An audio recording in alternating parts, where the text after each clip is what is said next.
Hello வணக்கம். இன்னைக்கு ஒரு அனிமேஷன் லிஸ்ட்ல 2020 வெளிவந்திருந்த ஜங்கிள் பீட்னு ஒரு படத்தை தாங்க கொண்டு வந்திருக்கேன். முடிஞ்ச வரைக்கும் முழுசா பார்க்க ட்ரை பண்ணுங்க. பிடிச்சிருந்த ஒரு லைக் பண்ணுங்க. வாங்க இப்போ கதை கேட்க போலாம். படத்தோட ஓப்பனிங்ல ஆப்பிரிக்காவில் உள்ள மத்திய காட்டுப்பகுதியில் வெவ்வேறு விதமான அனிமல்ஸ் எல்லாம் சாப்பிட்டு அந்த அன்னைக்கு நைட்டு ஓய்வு எடுத்துட்டு இருக்குங்க. அடுத்த நாளுக்கான அழகான விடியலை எதிர்பார்த்து அடுத்த நாள் விடிஞ்சதும் காலையிலே குரங்கு ஒண்ணு என்னைக்கும் இல்லாத மாதிரி பயங்கர எக்ஸைட்மெண்டோட இருக்கு. காரணம் காலையிலே அதோட கண்ணுக்கு தென்பட்ட பழுத்த வாழைத்தார் ஒண்ணுதான் இருந்தும் அது இருக்கிற இடத்துல இருந்து ரொம்ப தூரத்துலயும் ரொம்ப உயரத்துலயும் இருக்கிறதுனால அவ்வளவு ஈஸியா தன்னந்தனியா அதால ஜம்ப் பண்ணி பறிக்க முடியாது. ஸோ அதோட நெருங்கிற நண்பனான யானை கிட்ட வந்து உதவி கேட்குது. சரின்ட்டு அதுவும் அதோட தும்பிக்கையை யூஸ் பண்ணி அந்த வாழைத்தாரை பறிச்சு கொண்டு வரதுக்கு உதவி பண்ணுது. ஒன்ஸ் பழம் கைக்கு கிடைச்சதும் ஃபர்ஸ்ட் அதை அவன் சாப்பிடல, அவனோட எல்லா நண்பர்களுக்கும் பிரிச்சு கொடுக்குறான். இவன் அவனுக்கு அறிமுகம் இல்லாத காட்டில் உள்ள விலங்குகள் கூட சாப்பிட கொடுத்தான். இப்படி கணக்கு பார்க்காம உதவி பண்ணிட்டு கடைசியில் கஷ்டப்பட்ட இவனுக்கே எந்த பலனும் இல்லாத கணக்கா தாரில் இருந்த எல்லா பழமும் தீர்ந்து போச்சு. அடக்கடவுளை என்னடா இது, கடைசியில் எல்லாருக்கும் கொடுத்துட்டு எனக்கு இல்லாம போயிடுச்சேன். பயபிள்ளைக்கு பசியில வயிற்றுக்கில் ஆரம்பிச்சு வாயில வந்த மேனிக்கு பேச ஆரம்பிச்சிட்டான். அதை தொடர்ந்து ஒரு சில வினாடிக்கு அப்புறம் தான் ஒரு விஷயம் அவனுக்கு ரியலைஸ் ஆகுது. அவன் புலம்பலெல்லாம் பேச்சா மாதிரி வந்திருக்குன்னு அவனால சுத்தமா நம்பவே முடியல. திடீர்னு எப்படி என்னால பேச முடியுதுன்னு உடனே அவனோட ஃப்ரெண்டு யானை கிட்ட போய் இந்த விஷயத்த சொல்றான். அடே நண்பா, நான் உனக்கு பேசுறது புரியுது இல்ல, பாரு என்னால பேச முடியுதுன்னு. அட ஆமாப்பா, நீ பேசுறது எனக்கு புரியுது.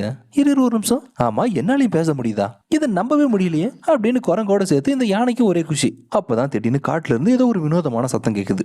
என்னவா இருக்குன்னு கண்டுபிடிக்கிறதுக்காக யானை என்ன பண்ணுது, அதோட பெரிய சென்சிட்டிவான காதை பயன்படுத்தி சத்தம் வரக்கூடிய திசையை ட்ராக் பண்ணி போய் பாக்குது. அங்க இருந்த ஒரு புதர்ல இருந்து தான் சத்தம் வந்துட்டு இருக்கு. அதுவும் பேசிட்டு இருக்கிற சத்தம். என்னடா இது, செடி கொடி இல்லாம பேசும்னு ஆச்சரியப்பட்டு பார்க்க அப்புறம் தான் விஷயமே தெரியுது. அதுக்குள்ள இருந்து வயலட் கலர்ல ஒரு கிரேச்சர் ஒன்று வெளியே வருது. லைக் அது ஒரு வேற்று கிரகத்தை சார்ந்த உயிரினம். வந்திருக்கிற இடத்துல இதுதான் குரங்கையும் யானையும் பார்த்து பயப்படணும் பார்த்தா நம்ம இடத்துக்குள்ள ஏதோ ஒரு வினோதமான ஜந்து வந்துருச்சு. கடைசியில் அது ரெண்டு தான் பயந்து தெரிச்சு ஓட ஆரம்பிச்சிருச்சுங்க. அண்ட் மறுபடியும் கொஞ்ச நேரம் கழிச்சு அந்த ஏலியன் கிட்டே வராங்க. ஏன்னா இனிஷியலா பார்க்கும்போது அதோட அப்ரோச் ரொம்ப பாவமா தான் இருந்தது. புதுசா பார்க்கவும் லைட்டா பயந்துட்டாங்க. பட் ரெண்டாவது முறையா அதுகிட்ட பேசும்போது அதுக்கு ஏதோ பிரச்சனை இருக்குன்றத மட்டும் தெளிவா புரிஞ்சுக்கிட்டாங்க. சோ நீ யாரு என்னன்றதே தெரியாது, உனக்கு உதவி பண்ணணும்னு ஆசை தான். அதுக்கு முன்னாடி உன்னை பத்தி கொஞ்சம் நீயே சொன்னா ஹெல்ப் பண்ணக்கூடிய ப்ராசஸ் இன்னுமே ஈஸியா முடியறதுக்கான வாய்ப்பு இருக்குன்னு சொன்னதை கேட்டதுக்கு அப்புறம் தான் அந்த ஏலியன் கிரேச்சரும் தன்னை பத்தி சொல்ல ஆரம்பிக்குது. அதை கேட்டு ஓ அப்படின்னா நீ உன் வீட்டை விட்டு தொலைஞ்சிட்டியா, ஒரே நிமிஷம் வெயிட் பண்ணு, உன் இடத்துக்கே போயிடுவேன்னு விளையாட்டுத்தனமா விவரம் தெரியாத யானையும் குரங்கும் வாழைப்பழங்களை பறிக்கிறது யூஸ் பண்ற டெக்னிக் மாதிரியே இதை பறக்க விட்டா அதோட வீட்டுக்கே போயிடுன்னு நினைச்சதுங்க. ஆனா என்ன முக்கினாலும் எடுத்து விசன இடத்துலயே வந்து விழுந்ததை பார்த்துட்டு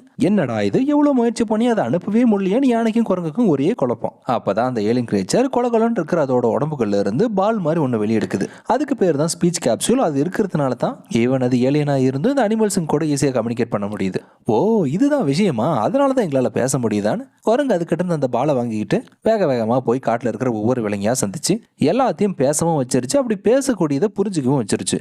ஒன்ஸ் அந்த ஸ்பீச் கேப்சூலை கிட்ட கொண்டு போனாலே போதும் வோக்கல்ஸ் ஆக்டிவேட் ஆகிடும். இப்படி ஒரு கிஃப்ட்டை ப்ரெசென்ட் பண்ணதுக்கு அந்த ஏலியனை சந்திச்சு வாழ்த்து சொல்லி ஆகணும்னு மற்ற விலங்குகள் எல்லாம் அதை சந்திக்க நேரில் வந்து பார்த்துதுங்க. ஆனால் ஒரு ஹெஜாக் மட்டும் நீ ஆளு பார்க்கவே ஒரு வினோதமா இருக்கே, இனி நீ இங்கே தான் இருக்க போறனா, காட்டில் நீ எங்க கூட சேர்ந்து நிறைய ரூல்ஸை ஃபாலோ பண்ண வேண்டியது இருக்குமேன்னு சொல்ல பதிலுக்கு அந்த ஏலியன் சொல்லுது, இல்லை நீங்க எல்லாம் தப்பா புரிஞ்சுக்கிட்டீங்க. நான் வழி மாறி உங்க கிரகத்துக்கு வந்தப்போ தவறுதலா ஒரு விபத்து ஏற்பட்டு போச்சு.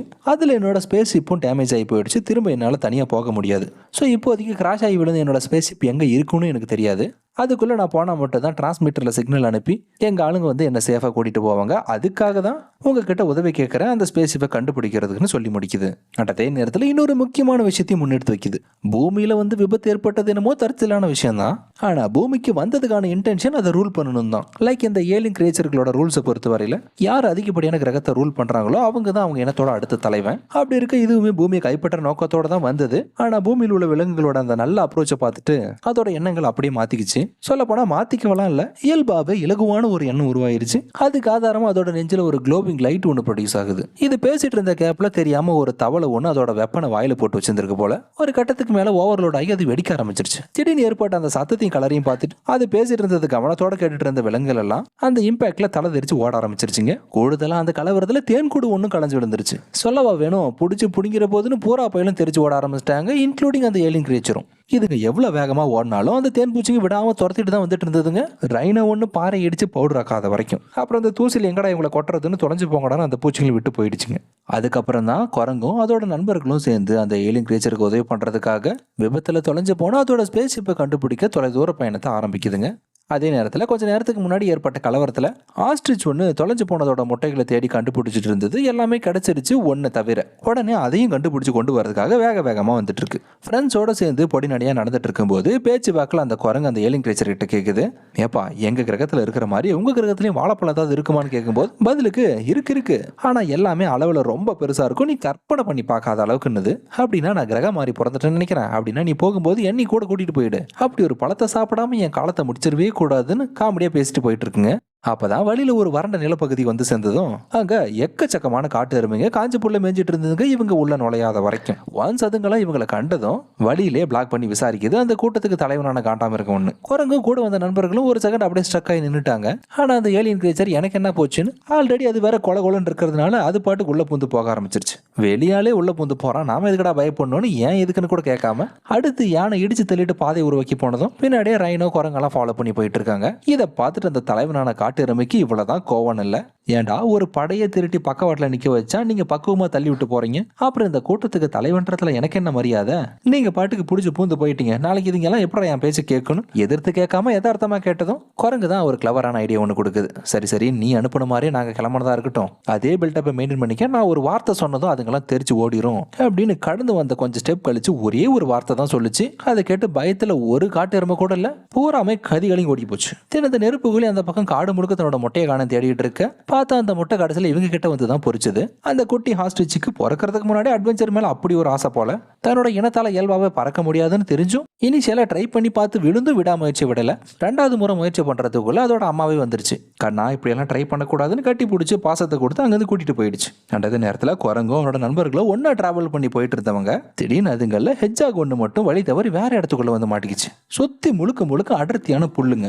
இது இருக்கிற சைஸுக்கு எட்டி பார்த்தா கூட எங்க இருக்குன்னு கண்டுபிடிச்சிட முடியாது. அப்படி இருக்க தன்னோட ஃப்ரெண்ட்ஸை விட்டு ரொம்ப தூரம் பிரிஞ்சிடுறதுனால அதுக்கு பேசக்கூடிய திறமையும் போயிடுச்சு. அதுவும் தன்னால முடிஞ்சளவுக்கு அந்த அடர்த்தியான புல்லை விட்டு தப்பிக்க முயற்சி பண்ணி பார்த்துச்சு. ஆனா ஒரு கட்டம் வரைக்கும் ஆரம்பிச்ச இடத்துல வந்து முடியுது. அப்பதான் புதுசா ஒரு யுக்தியை கையாளுற விதமா போற இடமெல்லாம் மார்க் பண்ணிட்டே போய் ஒரு வழியா அந்த புதரை விட்டு வெளியே வந்துருச்சு. திறந்த ஆஸ்ட்ரிச் அதோட குட்டியை கண்டுபிடிச்சதும் அதை கட்டி பிடிச்சி அதோட பாசத்தை வெளிப்படுத்தினதை பார்த்துட்டு ஏலியன் கிரேச்சருக்கு ஒரே குழப்பம். ஆமா எதுக்கு தன்னோட குட்டியை அது பிடிச்சி நசுக்க பார்த்துச்சுன்னு. அப்பதான் அதை கேட்ட குரங்குக்கு விஷயமே தெரியுது, இந்த ஏலியன் கிரேச்சருக்கு பாசம்னா என்னன்னே தெரியாது போலன்னு. ஆக்சுவலா நீ பார்த்த காட்சி ஒருத்தரோட பாசத்தை வெளிப்படுத்துறதுக்கான முறை தான் அது. ஏன் உங்க கிரகத்துல இந்த மாதிரி எதுவும் பாசத்தை வெளிக்காட்டிக்க மாட்டீங்களா புதுசா கேட்கறேன்னு போது தான் அதுங்களோட கிரகத்தை பொறுத்த வரையில பெத்த பிள்ளைகளே இருந்தாலும் பாசத்துக்கு அங்க பெருசா மதிப்பு இல்லையா. ஒவ்வொரு பிளானட்டா போய் அதை கான்கர் பண்ணிட்டு வர விக்டரி தான் அவங்களுக்கு மரியாதை ஏற்படுத்தி கொடுக்குமா. மற்றபடி பூமியில இதுங்க சொல்ற மாதிரி எந்த ஒரு முறையும் அதுங்க பின்பற்றது இல்லைன்னு சொல்லுது. அதே நேரத்தில் புதர்ல இருந்து தப்பிச்சு ஃப்ரெண்ட்ஸை தேடி போற ஹெட்ஜாக்கு மறுபடியும் அதுக்கு பேசக்கூடிய திறமை வந்துருச்சு. அப்படின்னா தன்னோட நண்பர்கள் பக்கத்துல எங்கேயோ தான் இருக்காங்கன்றத நம்பிச்சு. ஆனா ஃபேக்ட் என்னன்னா பக்கத்துல இருந்து அந்த ஏலியன் கிரேச்சரோட ஸ்பேஸ்ஷிப்னாலதான்றது அதுக்கு தெரியாது. இருந்தும் அது என்னன்றது தெரிஞ்சுக்கிறதுக்காக அப்ரோச் பண்ணி ஆல்ரெடி டேமேஜ் ஆகிருக்கிற ஒயரை தெரியாம கடிச்சிருது. சடனா அந்த ஸ்பேஸ்ஷிப் சட்டன்ல இருந்து ஆக்டிவேட் ஆகி ஹாலோகிராம்ல ஒரு உருவம் வந்து ஸ்பேஸ்ஷிப்பை அப்டேட் பண்ண சொல்லுது. தென் ஒவ்வொரு முறையும் அந்த விலங்குகள் எல்லாம் ஏலியன் கிரேச்சரை பாசத்தோட பார்த்துக்கும் போது அதை உணரக்கூடிய விதமா ஈச் அண்ட் எவ்ரி டைமும் அதோட நெஞ்சில லைட் க்ளோ அப் ஆகுது. நாள் முழுக்க ஜேர்னியில் டயர்டாகி ஒரு இடத்துல தூங்கிட்டு இருக்காங்க. அப்போ அந்த ஏலியனுக்கு ஒரு கனவு வருது. அதோட அப்பா இதுக்கு கொடுத்த மிஷனை கம்ப்ளீட் பண்ணதுக்காக அதுங்களோட இனத்தை சேர்ந்த அத்தனை ஏலியன்களோட நிற்க வச்சு பாராட்டு தெரிவிக்க, கூடவே குரங்கையும் அதோட ஃப்ரெண்ட்ஸையும் சிறப்பிடிச்சு கொண்டு வந்த மாதிரி காட்சி தெரிய திடீர்னு தூக்கத்திலிருந்து முழிப்பு வந்துருச்சு. ஏதோ தப்பா இருக்கு, நமக்கு உதவி பண்ணவங்களுக்கு துரோகம் பண்ற மாதிரி ஆயிடுமேனு அதை தொடர்ந்து அவங்க கூட இருக்கிறது அவனுக்கு ஆபத்தோ இல்லையோ கூட இருக்கிறவங்களுக்கு ஆபத்துன்னு அந்த இடத்த விட்டு நடு ராத்திரில யாருக்கும் தெரியாம அந்த ஏலியன் கிரேச்சர் அங்கிருந்து போயிடுச்சு. கொஞ்ச நேரம் கழிச்சு அந்த குரங்குக்கு முழிப்பு வந்து கூட அந்த ஏலியன் கிரேச்சர் இல்லைன்றதை ரியலைஸ் ஆனதுக்கு அப்புறம் அதை பத்தி பேசுறதுக்கு இவங்களுக்கு பேச்சும் வரல. ஏன்னா அது கூட இருக்கிற வரைக்கும் தான் இவங்களுக்கு அந்த ஸ்பீச் கேப்சலுமே ஒர்க் ஆகும். இருந்தும் அவ்வளவு தூரம் ஃப்ரெண்ட்ஸ் ஆயிட்ட அப்புறம் அதை தனியா விட்டுறதுக்கு இவங்களுக்கு மனசே இல்லை. அது நடந்து போன காலத்தை இடத்த வச்சு அங்கேயும் அவசரமா தேட ஆரம்பிக்கிறாங்க. தென் ஒரு வழியா அந்த ஏலியன் கிரேச்சருக்கும் அது தேடிட்டு இருந்த அதோட ஸ்பேஸ் ஷிப் கண்ணில் பட்டுருச்சு. அப்புறம் அதை ஆக்டிவேட் பண்ண முடியுமான்னு ஃபர்ஸ்ட் சோதனை பண்ணி பார்த்துச்சு. ஆனால் ஒன்றும் வேலைக்கு ஆகல. ஸோ அடுத்த கட்ட முயற்சியை உதவிக்காக தன்னோட இனத்துக்கிட்ட டிரான்ஸ்மிட் பண்ணது சிக்னலை. அதுக்கான ஒரு ரெட் சுவிட்சை கிளிக் பண்ணதும் வித்தின் செகண்ட்ல ஒரு பயங்கரமான வேவ் கிரியேட் ஆகி ஒரு சில நிமிஷங்களே அதோட இனத்தை சேர்ந்தவங்களுக்கு சிக்னல் கிடைச்சி காப்பாற்றி கூட்டிட்டு போறதுக்காக கடைசியில் அதோட அப்பாவே பூமிக்குள்ள வந்துருச்சு. ஆக்சுவலா அது என்ன நினைச்சதுன்னா தன்னோட பையன் கொடுத்த மிஷனை கம்ப்ளீட் பண்ணதுனால பூமியை கான்கர் பண்ணிட்டான்றதை காட்டுறதுக்காக தான் சிக்னல் அனுப்பி வர வச்சான்னு நினைச்சது. அதனால அந்த வெற்றியை கொண்டாடுற விதமா ஆதாரத்துக்காக அடிமைகளை பூமியில் உள்ள கொஞ்சம் காட்டு விலங்குகளை பிடிச்சி கொண்டு போகலான்னு சொல்லுது. பதிலுக்கு இல்லப்பா, நான் பூமியை கான்கர் பண்ணுன்ற நோக்கத்துக்காகலாம் வரல, ஒவ்வொரு கிரகங்களா எக்ஸ்ப்ளோர் பண்ணி போயிட்டு இருந்தப்பதான் தவறுதெல்லாம் ஆக்சிடென்டலா இங்க வந்து மாட்டிக்கிட்டேன். மத்தபடிக்கு இந்த கிரகத்தை ஆட்சிப்படுற எந்த ஒரு எண்ணமும் எனக்கு இல்லைன்னு சொல்லுது.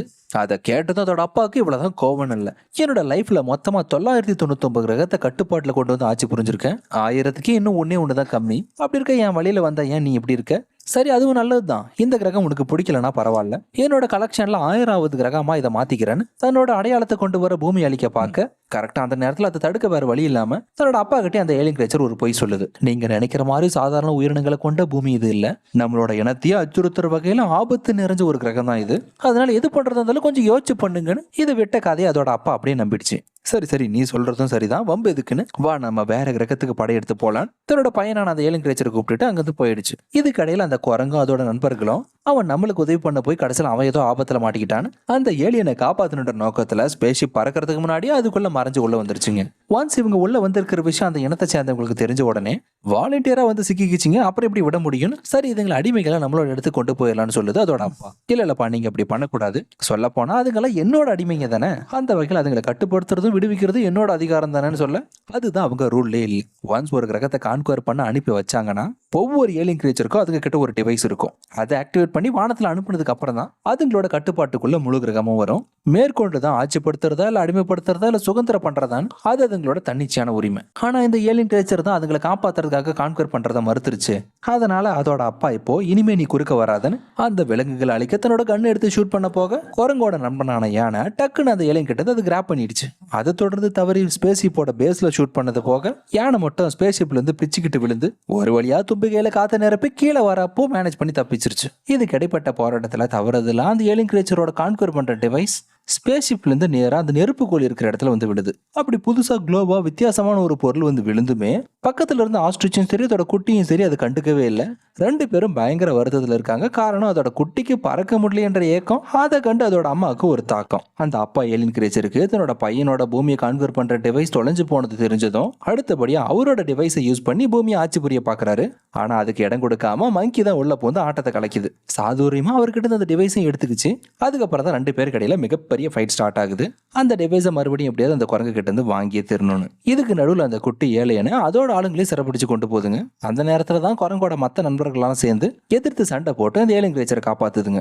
அடுத்தபடியா அதோட அப்பா கிட்ட இருந்து பூமியை காப்பாத்துறதுக்கான ஒரே வழி இதோட தொலைஞ்சு போன டிவைஸை கண்டுபிடிச்சு பூமி அதுக்கு முன்னாடி இது கான்குவர் பண்ண முடிஞ்சாதான் பூமி இதனோட கட்டுப்பாட்டுக்குள்ள வந்து சுதந்திரமா மாற்ற முடியும். இந்த ஒரு விஷயம் யானைக்குமே தெரிஞ்சதுன்றதுனால அந்த பொருளை தேடி காடு முழுக்க தேட ஆரம்பிக்குது. ஃபைனலா அதை கண்டும் பிடிச்சிருச்சு. அந்த டிவைஸ் ஆஸ்ட்ரிச் இருக்கிற இடத்துல தான் இருக்குன்னு. அப்புறம் அதுல பிரச்சனையே என்னன்னா அந்த டிவைஸ் எப்படி மறுபடியும் அந்த ஏலியன் கிரீச்சர் கிட்ட கொண்டு போய் சேர்க்கறதுன்னு தான். அப்பதான் ஒரு நல்ல யோசனை வருது. ஆனா கொஞ்சம் ஆபத்தும் கூட. என்னன்னா அந்த குட்டி நெருப்பு கோழிக்கு பறக்கணுன்றது அதோட வாழ்நாள் கனவு. அதனால அட்லீஸ்ட் அதுக்கு ஒரு வாய்ப்பை ஏற்படுத்தி கொடுப்போமேன்னு சோகத்துல இருந்ததை கொஞ்சம் சோதனை கொடுத்து குஷிப்படுத்தலாமே. இதுக்கு உங்களுக்கு சம்மதமான அதோட அம்மா கிட்டேயே சொல்லி எந்த பிரச்சனையும் இல்லை, அவன் ஆசைப்பட்டது நடந்தா சரின்னு அனுமதி வாங்கினதுக்கு அப்புறம் தான் யானை அதோட தும்பிக்கையில அளவுக்கு அதிகமான காத்து நிரப்பி குட்டி ஆஸ்ட்ரிச்ச ஸ்பேஸ்ஷிப் கிட்ட நெருங்குற மாதிரி கையில் அந்த டிவைஸை கொடுத்து ஊதி பறக்க விடுது. அதுவும் ஆரம்பத்தில் நல்லா பறந்துட்டு இருந்தது. ஒரு குறிப்பிட்ட தூரத்துக்கு அப்புறம் மறுபடியும் கிராவிடேஷனால கீழே விலக ஆரம்பிச்சிருச்சு. நல்ல வேலையா யானை அதுக்கும் ஒரு ஐடியாவை வச்சிருந்ததுனால மறுபடியும் தும்பிக்கையில் இருந்த காத்தை யூஸ் பண்ணி பறக்க வச்சு ஒரு வழியா ஸ்பேஸ்ஷிப் கிட்ட போக வச்சிருச்சு. அதே நேரத்தில் அந்த அப்பா ஏலியன் கிரீச்சருக்கும் குரங்குக்கும் இடையில ஏற்பட்ட ரொம்ப நேர போராட்டத்துல கடைசியில் வின் பண்ணது என்னமோ அந்த ஏலியன் தான். அதுகிட்ட இருந்து அந்த டிவைஸை கைப்பற்றதும் இல்லாம அதே டிவைஸை யூஸ் பண்ணி மங்கியை அடைச்சிருச்சு. கரெக்டா அதே நேரத்துல தான் கூட்டம் கூட்டமா காட்டு எருமைங்க மறுபடியும் வந்து இடையில பூந்து அந்த ஏலியனை தாக்க ஆரம்பிச்சதுல டிவைஸ்குள்ள மாட்டிட்டு இருக்கிற குரங்குக்கு தப்பிக்கிறதுக்கான மறுபடியும் ஒரு வாய்ப்பு கிடைக்குது. அதனால அதோட வாளை பயன்படுத்தி த்ரஸ்டா யூஸ் பண்ணி அதுகிட்ட இருந்து தப்பிச்சு போக பார்த்துச்சு. அதை தொடர்ந்து அந்த பக்கம் அந்த குட்டி ஆஸ்ட்ரிச்சும் அதுக்கு கொடுத்த வேலையை சிறப்பா செஞ்சு சேஃபா கொண்டு வந்து அந்த டிவைஸ் அந்த ஏலியன் கிட்ட கொடுத்துருச்சு. மேற்கொண்டு காலத்தை கடத்தாம அதை எப்படியாவது யூஸ் பண்ணணும்னு ஃப்ளோட்டிங் டிவைஸ்ல கிளம்புற நேரத்துல மறுபடியும் அதோட ஆளுங்க வந்து கொட்டையை கலைச்சிருச்சுங்க. ஃபைனலா அவ்வளோ கஷ்டப்பட்டு முயற்சி பண்ணியுமே அந்த அப்பா ஏலியன் கிரீச்சர் தான் அதோட டிவைஸை யூஸ் பண்ணி பூமியை தன்னோட கட்டுப்பாட்டுக்குள்ள கொண்டு வந்துருச்சு. அப்பதான் அதோட மகனான அந்த குட்டி ஏலியன் சொல்லுது, என்னதான் நீங்க ஆசைப்பட்ட மாதிரி பூமியை நீங்க கைப்பற்றினாலும் அவங்க கிட்ட நீங்க யாரும் எதிர்பார்க்காது எதிர்க்கவே முடியாத ஒரு ஆயுதம் இருக்கு. அதை எதிர்த்து உங்களால என்னைக்கும் போராடவே முடியாது பண்ண. ஆமா, நீ சொல்ற அளவுக்கு அப்படி என்ன அதுக்கு வெப்பன்ஸ் வச்சிருக்க போதுன்னு குழப்பத்தோடு ஒரு சின்ன தயக்கம் ஏற்படுது. அப்பதான் அந்த ஏலியனோட நெஞ்சில மறுபடியும் அதே மாதிரி வெளிச்சம் க்ளோ ஆகுது. அந்த ஆயுதத்தை உங்களால பார்க்க முடியாது, அது உங்களால உணரதான் முடியும். அதை நான் எப்ப பூமிக்கு வந்தனோ அப்பவே நான் உணர்ந்துட்டேன், நீங்களும் அதை ஃபீல் பண்ண விரும்புறீங்களேன்னு டக்குன்னு கட்டி பிடிச்சி தன்னோட பாசத்தை அந்த ஹக் மூலமா வெளிப்படுத்தினதும் அவ்வளவு ஆக்ரோஷமாவும் அடமண்டாவும் இருந்த அந்த அப்பா ஏலியன் கிரீச்சர் அடுத்த நொடி அப்படியே சாதுவாகி தாரத்தாரியா கண்ணீர் விட்டு அழுக ஆரம்பிச்சிருச்சு. அதை தொடர்ந்து அவங்களுக்குள்ள இதுவரை இல்லாத ஒரு மாற்றம் உண்டாக ஊதா நேரத்தில் இருந்தவங்க அப்படியே மஞ்சள் நிறத்துக்கு மாற ஆரம்பிக்கிறாங்க.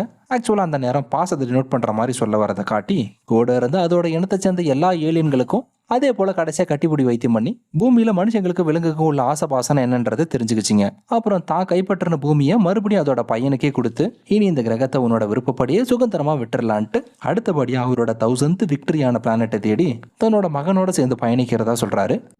ஸோ போறதுக்கு முன்னாடி பூமியில் உள்ள அத்தனை விலங்குகளுக்கும் அதுங்களோட தேவைக்கு ஆசைப்பட்ட மாதிரி இவங்களோட அட்வான்ஸ் டெக்னாலஜி கொண்ட யூஸ்ஃபுல்லான டிவைஸை கொடுத்து விடுதுங்க. இதனால அந்த குட்டி ஆஸ்ட்ரிச்சால பறக்கவும் முடியும், குரங்கால அதோட வாழ்க்கையில இல்லை கனவுல கூட நினைச்சு கூட பார்க்க முடியாத வாழைப்பழத்தையும் சாப்பிட முடியும்னு காட்டி கதையை முடிக்க இதோட படம் முடிஞ்சது. எப்படி இருந்துச்சுன்னு மறக்காம லைக் பண்ணி ஷேர் பண்ணி கமெண்ட் பண்ணுங்க. எனக்கு ஒரு இன்ட்ரெஸ்டிங்கான அனிமேஷன் சீக்வன்ஸ்ல சந்திக்கிறேன். Until then, bye bye. Don't forget to subscribe channel Was on Voice Over. See you guys.